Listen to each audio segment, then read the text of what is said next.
I was just watching a movie in the theater that day. After it ended, I suddenly decided to make my own film. My classmates laughed and said I was crazy, but I immediately started filming to make the scene look more real. I had my friends throw sand into the air. We used the sand to mimic a sandstorm, but the rented carriage ended up a total mess. The owner got furious when he saw it, yet we kept filming anyway. But after we finally finished everything, I found another problem while checking the reel. The actors copied the movements very well, and the sandstorm effect looked full and realistic. But the toy gun didn't show even a tiny spark. I felt the whole shot lacked soul. But in an era without special effects, no one could add sparks to a gun out of thin air. But I still wanted the film to be perfect. Just when I was stuck, my mother accidentally stepped on some piano sheet music. The moment I saw the tiny hole on the paper, it made me think of my film reel. Inspiration suddenly hit me. I started punching tiny holes in the film reel. That's how I manually created the firing effect. When we screened it at school for the first time, the whole class exploded with excitement,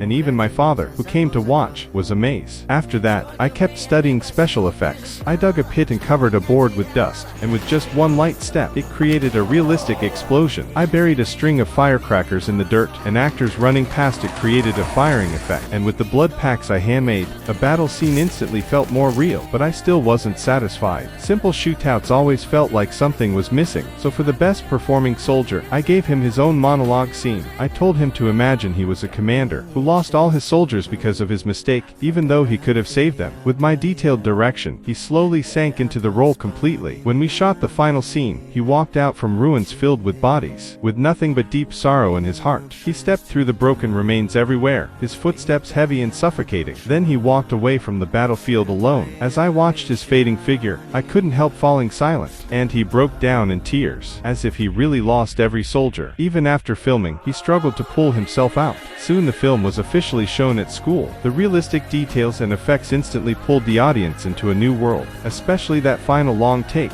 where the soldier walked alone through the desolate battlefield. That tragic emotion deeply moved everyone. Even I was touched all over again. Only then did I finally understand that movies weren't just about shootouts and effects. A simple, honest shot could make the entire work feel complete.